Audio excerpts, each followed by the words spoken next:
Amada irmã, hoje me foi feita uma questão, foi me apresentada uma questão, e eu quero conversar com você a respeito desse assunto, porque eu creio que você tem, como é que eu vou dizer, talvez você tenha essa mesma impressão acerca de si mesmo. Quando nós falamos do nosso relacionamento com Deus, uma das coisas que fica bastante clara para nós e é quase indubitável, não há questionamento sobre isso, todo mundo entra em acordo, é que Deus é santo. Nós, quando lemos a visão de Isaías, os querubins subindo e descendo abaixo do trono, vamos examinar o texto de Isaías. Nós temos Isaías no capítulo de número 6. Vamos examinar o texto para falar com a devida correção. Isaías, ele viu o Senhor assentado sobre um alto e sublime trono, e os anjos serafins clamavam uns para os outros, dizendo: Santo, Santo, Santo é o Senhor dos exércitos. Toda a terra está cheia da sua glória. Então, nós temos essa compreensão que Deus é santo. Eu creio que isso é unanimidade entre todas as pessoas que minimamente conheçam a palavra de Deus. Deus é santo. Por outro lado, em contraposição, o entendimento de grande parte das pessoas é de que, se Deus é santo, em contrapartida, eu sou pecador. Então nós temos esse cenário: Deus é santo e eu sou pecador. E aí, quem continua nesse entendimento, ele mais ou menos tem a seguinte lógica: se Deus é santo e eu sou pecador, e Deus perdoa pecado, então cabe a mim, quando eu me aproximo diante de Deus, declarar o meu pecado, a minha pecaminosidade. Eu sou pecador, então eu chego diante de Deus e digo: Senhor, o Senhor é santo, eu sou pecador, eu pequei desta e desta maneira, eu peço que o Senhor perdoe o meu pecado, de forma que eu possa, então, por teu perdão, entrar na tua presença. Quem faz uma oração desta natureza, ele não compreende o que significa ser Deus santo. Deus santo significa que a santidade de Deus impede um pecador se aproximar da presença de Deus. Vamos ver se eu consigo localizar rapidamente em Jeremias.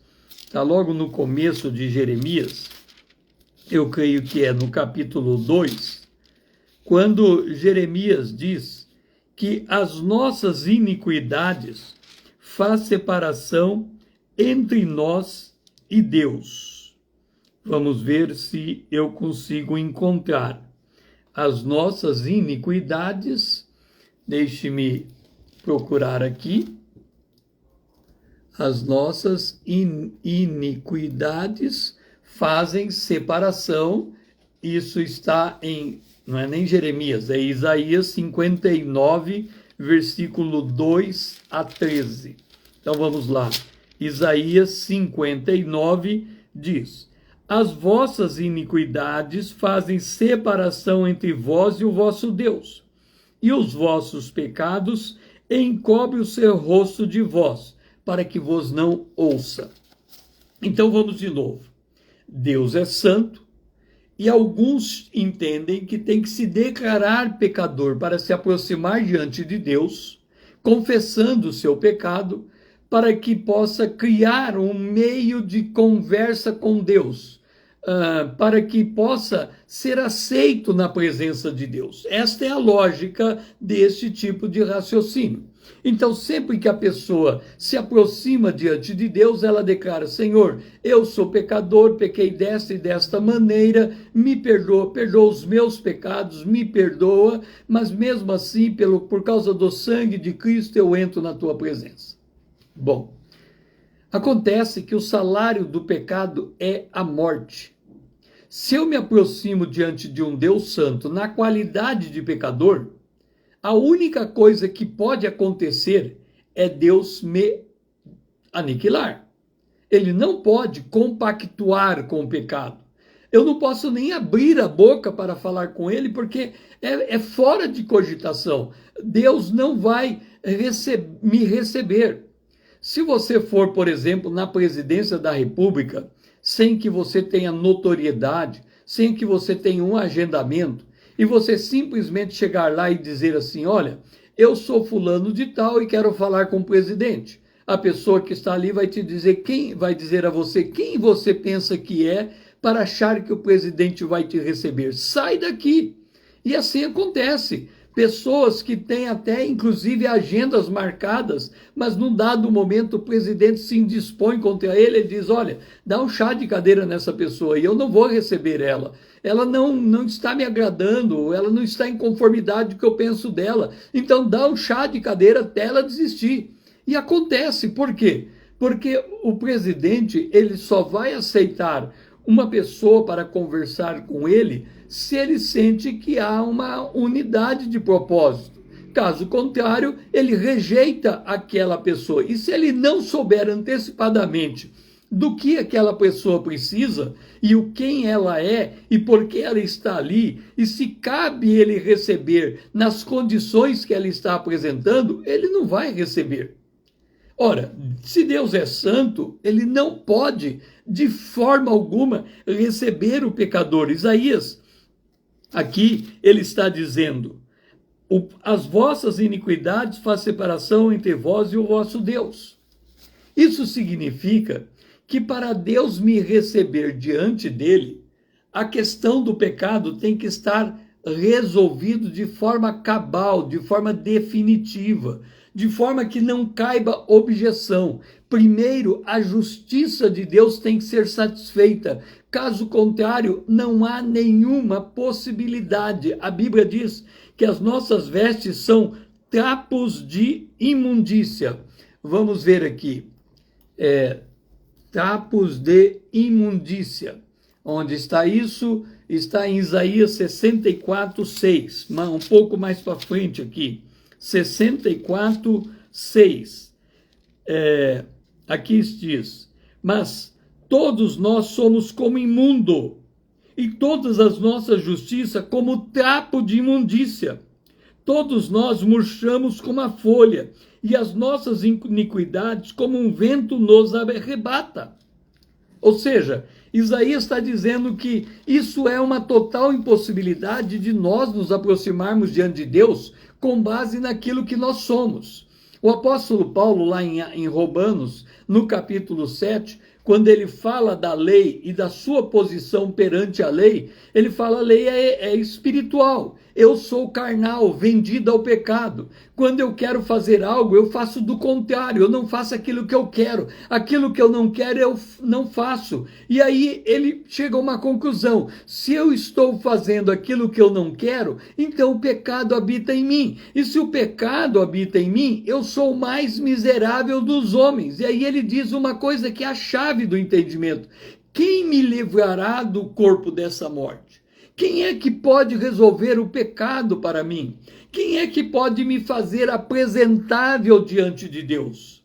Quando Jó estava passando, ele já havia perdido todos os seus filhos, ele já havia perdido todo o seu patrimônio, ele havia perdido toda a sua família, ele havia perdido todos os seus amigos, ele havia perdido a sua saúde, ele não tinha mais nada. Ele dizia: num dado momento, quem dera houvesse um árbitro entre mim e Deus. E depois ele diz, eu creio que o meu Redentor vive ainda sobre a terra, e ele estava se referindo a ele, se levantará. Ou seja, ele estava precisando de um Redentor, de um Salvador. Então, quando nós pensamos em nos aproximar diante de Deus, a primeira coisa que nós temos que pensar conosco é, temos um mediador para chegar diante de Deus? Temos um Redentor para chegar diante de Deus? E aí, em Isaías, no capítulo 53, aparece a figura do Redentor. Ele fala de um homem que não tinha aparência nenhuma. E ao falar desse homem, ele diz que esse homem era um homem desprezado, era um homem rejeitado entre os homens, um homem de dores. E Jesus, na sua aparência, ele não tinha beleza alguma. Alguém pode, olhando para as imagens que se apresentam de quem seria Jesus, olha para um homem de 33 anos, semblante, corpo forte, feições fortes, mas crucificado, e ele fala, olha lá, o Jesus que morreu aos 33 anos de idade, na força da sua idade. Só que Jesus, você tem que entender uma coisa, quando Jesus viveu entre nós como homem, ele era absolutamente santo, ele nasceu santo e ele viveu santo, ele nunca cometeu um pecado qualquer, ok? Então vamos lá. Que ideia que nós podemos trazer para apresentar esse conceito da santidade de Jesus vivendo na terra? Vamos ver. Imagine você vai numa loja de calçados e você calça o número 42. Aí o rapaz, olhando para os teus pés, ele pensa assim, eu quero vender o sapato para esse rapaz e não quero cometer um erro com ele. Não vou nem perguntar o tamanho do seu pé. Eu vou pegar os sapatos que eu entendo que caiba no pé dele. E aí ele dá uma olhada assim, meio inexperiente, está começando há pouco a trabalhar ali na loja de sapato. Ele vai até lá e traz todas as caixas de número 39. Se eu calçar com o meu pé de 42, 39, vamos pegar 41, 42 o meu pé e calçar um 41, vai ficar apertado, vai ficar incomodando. Você imagina você, um dia vai numa loja de sapato e pede um número menor, calça aquele número e sai andando. Você sente aquele incômodo, aquele aperto no pé. Você fala, não, meu sapato 41 não é o meu número. Mas você não fala o número. Aí o rapaz dá uma risada sem graça, ele sobe de novo onde estão as caixas de sapato, pega mais um pacote e traz um sapato 43 para você. E ele põe o 43 e fica aquele sapato solto. Você vai andando com aquele sapato escorregando, você logo pensa assim, se eu andar muito tempo com esse sapato, vai me dar calo, de tanto ficar esfregando no couro. Não dá. Ele fala, olha, eu sinto muito, você me trouxe um sapato 41, o sapato 41 ficou apertado demais. Você me trouxe um sapato 43, o sapato 43 ficou largo demais, solto demais, não dá. Aí ele fala, então já sei, o teu sapato é o 42. Quando ele traz o 42 e você põe no pé, é aquela maravilha, você sente aquele conforto, você compra aquele sapato com gosto, porque aquele sapato te calça bem. Jesus era perfeitamente santo, mas o que calçava bem nele aqui nesse mundo? Nada.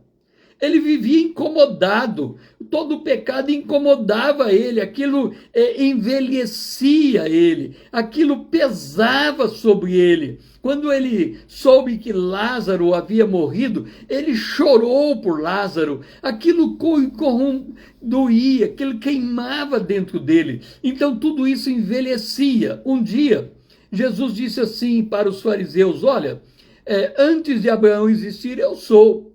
Aí eles olharam para Jesus assustados e disseram, ué, você não tem nem 50 anos e diz que conhece Abraão?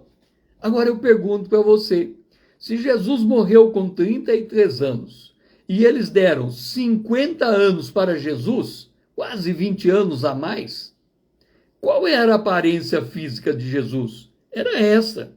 Ele era homem de dores, que sabe o que é padecer, é um quem os homens esconde o rosto, era desprezado, ele não tinha aparência nenhuma, ele não tinha formosura, olhamo-nos, mas nenhuma beleza havia que nos agradasse. Esta era a aparência física de Jesus. Para alguém se aproximar de Jesus, tinha que crer que ele era o Filho de Deus, crer que tinha virtude nele. Caso contrário, ele, do ponto de vista da aparência, ele seria um homem rejeitado. Ok. Então, o que nós estamos dizendo? Que o Deus Santo não pode receber o pecador. E se o pecador quer se aproximar diante de Deus, a primeira coisa que ele tem que falar: eu tenho um mediador, eu tenho um árbitro, eu tenho alguém que se interpõe entre Deus. E aí nós chegamos aqui em Isaías 53 e diz assim: certamente ele tomou sobre si as nossas enfermidades e as nossas dores levou sobre si. Nós o reputávamos por aflito. Ele foi ferido de Deus e ele foi oprimido.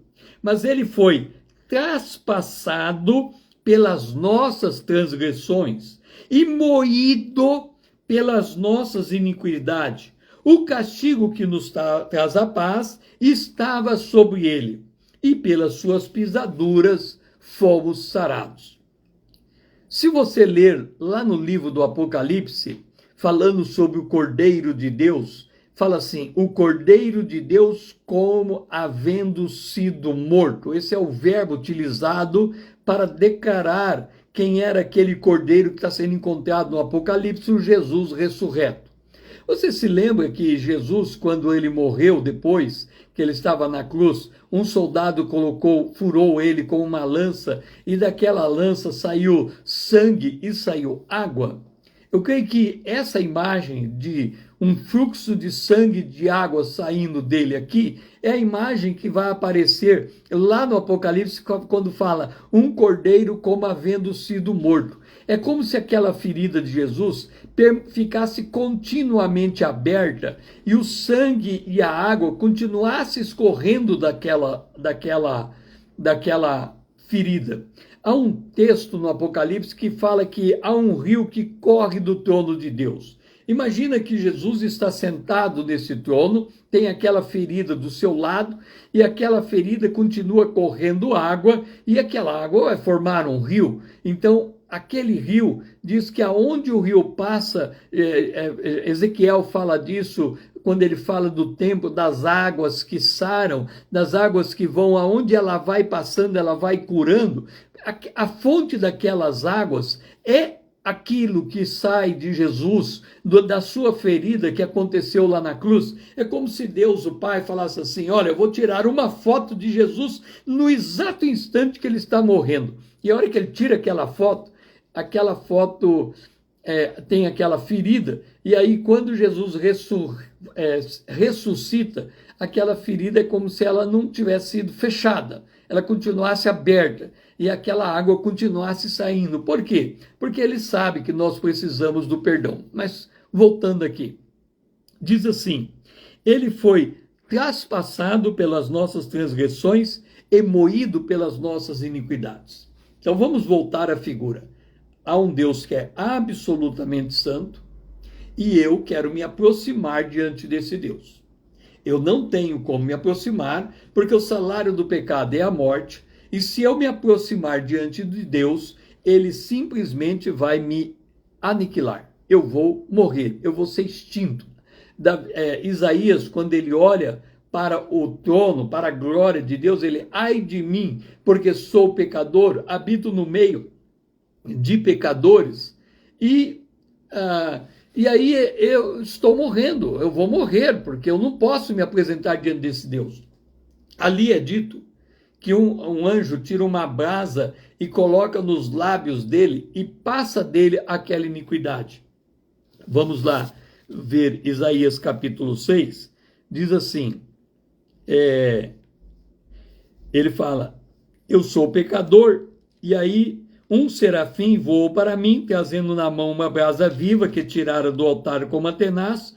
Com a brasa tocou a minha boca e disse: eis que ela tocou os teus lábios, a tua iniquidade foi tirada e perdoado o teu pecado. Olha só, ele se aproxima e quando ele se aproxima ele declara: eu sou pecador, eu vou morrer. Mas um anjo, para que ele pudesse permanecer na presença de Deus, toca com uma tenaz e diz: a tua iniquidade foi tirada e o teu pecado foi perdoado.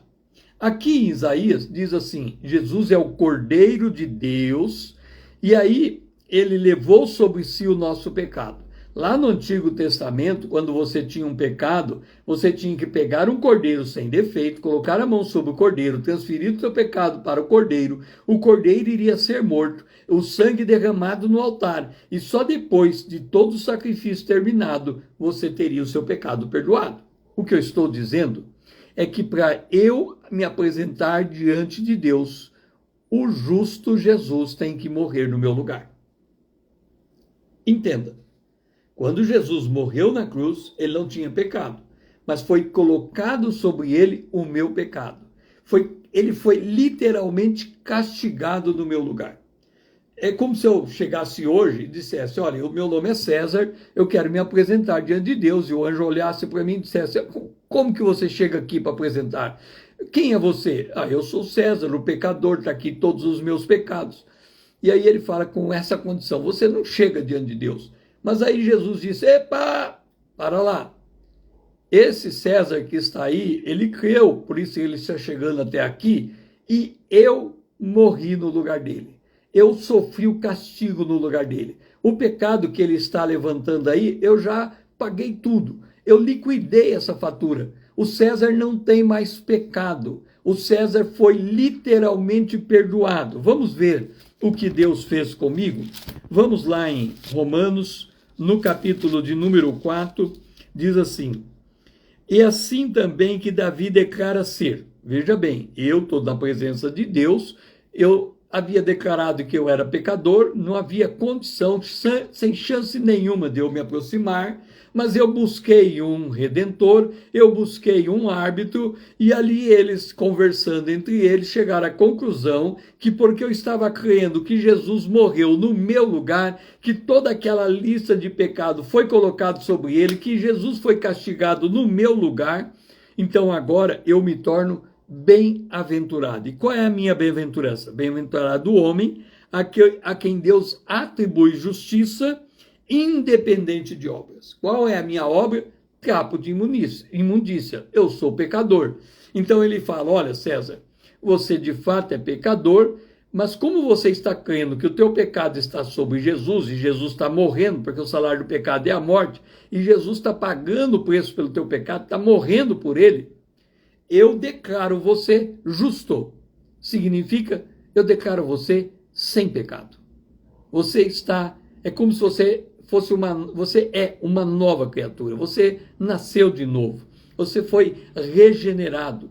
Tudo para trás se ficou, agora tudo se faz novo. Você é uma nova criatura diante de mim, porque eu estou cobrindo você com Jesus Cristo. Jesus, como você está crendo em Jesus, você está declarando que está morrendo com ele. Então toda a tua vida pregressa, toda a tua vida nesse mundo, pregressa e futura, qualquer vida que você pensa que possa ter na Terra, você está dizendo: olha, quando eu nasci aos 0 anos de idade, hoje eu tenho 63 anos de idade, nós estamos em 24, então eu tenho 63 anos de idade, eu vou viver até os 80 anos de idade, posso morrer antes, mas eu posso morrer depois, mas vamos considerar que eu vou morrer aos 80 anos de idade. Então, o salário do pecado é a morte. Quando eu morrer, depois da morte vem o juízo, depois do juízo vem a morte eterna. Aí eu olho e falo: mas é lá que eu vou chegar? Não, eu vou antecipar, eu vou dizer: Jesus, eu não quero fazer esse percurso terminar com minha morte. Então eu vou, antes de chegar naquele dia, eu quero assumir que o Senhor morreu no meu lugar. Quando eu assumo que Jesus morreu no meu lugar, Jesus fala: ok, então você está morto. Só que o César que ia seguir essa trajetória não existe mais. Você agora é uma nova criatura. Você foi transformado em filho de Deus, você foi transformado em servo de Deus, então você não tem mais direito sobre a tua vida. Tua vida agora me pertence. Então significa que quando eu aceito Jesus como Salvador, eu sou declarado justo. E a bem-aventurança diz: e as minhas iniquidades são perdoadas, os meus pecados são cobertos e o Senhor não mais imputa pecado em mim. A questão do pecado ficou cabalmente resolvida. Eu sou agora justo. Aí você vai dizer: ah, César, a gente entende essa parte, eu nasci de novo. Você está dizendo que nós somos justos, mas no dia seguinte você comete um pecado, e aí como é que fica? Não fica. O pecado a iniquidade foi perdoada, o pecado foi coberto e ele não me imputa mais o pecado. O salário do pecado é a morte. Ele está dizendo: eu não imputo mais em você o pecado. Aí você fala: então você pode continuar pecando? Paulo vai escrever em Romanos, no capítulo 6. Que diremos, pois? Permaneceremos no pecado para que seja a graça mais abundante? A resposta é: de modo nenhum. Como viveremos ainda no pecado, nós, o que para ele morremos? Ou seja, o pecado está resolvido. Eu não estou mais na condicionante de pecado. Aí você fala: bom, César, mas você, o que é isso que você está fazendo? É obra da carne, não é? Então, tem o pecado do adultério e tem a obra da carne do adultério. Então, você está falando que não comete mais o pecado de adultério, mas a obra da carne você comete? Acontece que a obra da carne, que é igual ao pecado, gera uma consequência negativa. Você concorda? Que se eu pecar, eu vou colher o salário do pecado, que é a morte. Se eu tiver uma obra da carne, eu vou colher uma obra da carne, que é a morte. Só que do ponto de vista de Deus, como ele não me trata mais como pecador, mas como filho, ele me disciplina. Eu entro na disciplina de Deus. Ele não fala: olha, eu não vou tratar você como pecador, mas você não é um bastardo, você é filho de Deus e você vai ser corrigido como filho de Deus. Aí eu entro lá em Hebreus, no capítulo 12, porque no capítulo 12 é dito assim: mas se estáis sem... É para a disciplina que perseverais, porque o Senhor corrige a quem ama e açoita todo filho a que recebe. Ou seja, ele não vai... o pecador, o salário dele, o pecado é a morte, depois da morte vem o juízo, depois do juízo vem o julgamento final, o juízo final, depois do juízo final vem a morte eterna. Não tem chance, o pecador vai para lá. Mas como Jesus morreu no meu lugar, o pecado que eu cometo entra na disciplina do Senhor e ele me açoita, ou seja, ele literalmente faz com que o meu pecado seja descoberto ainda em vida de alguma maneira e eu passo vergonha por causa daquilo que eu estou cometendo o pecado, e isso corresponde a uma disciplina. É para a disciplina que perseverais. Se estáis sem correção, de quem todos se tornaram participante, logo sois bastardos e não filhos. Assim, tínhamos os nossos pais segundo a carne, que nos corrigiam. Note, o meu pai, quando ele me corrigia, ele não dizia: César, você pecou contra mim. Ele dizia: você fez uma coisa errada e você vai levar uma cintada porque você fez uma coisa errada. E aí essa cintada é para que você aprenda a fazer a coisa certa. Meu pai não tratava eu como pecador, ele tratava como eu tinha feito algo errado e precisava voltar a aprender algo certo, mas eu era filho dele e porque eu era filho, ele queria que eu aprendesse a fazer o certo e descartasse o errado. Da mesma maneira, aqui está sendo dito, os nossos pais nos corrigiam por pouco tempo, segundo melhor lhe parecia, a melhor forma que ele achava de me corrigir. Deus, porém, nos disciplina para aproveitamento, a fim de sermos participantes da sua santidade. Ou seja, Deus me disciplina para que eu pare de cometer aquele ato que é caracterizado como pecado, para que eu seja participante da sua santidade. Então, quando Jesus, lá em Mateus, no Sermão do Monte, ele vem se dirigir a nós, ele fala assim: seja perfeito como perfeito é o Pai que está no céu. Então, se Deus é santo, eu tenho que ser santo como Deus é santo.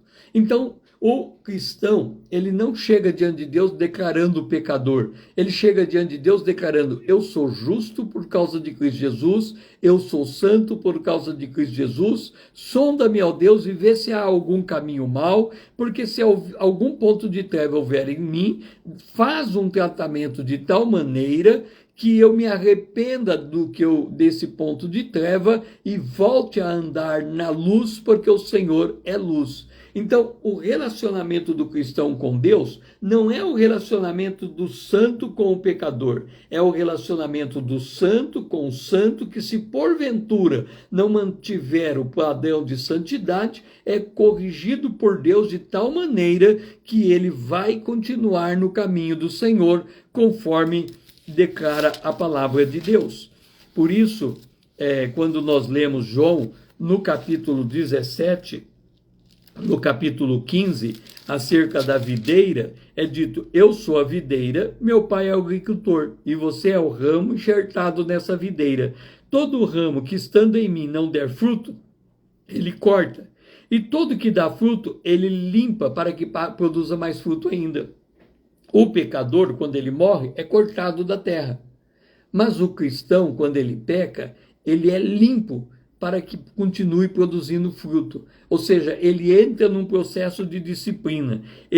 Essa limpeza de Deus é uma limpeza que lá no livro de Hebreus diz que é um açoite, mas é um açoite para a correção.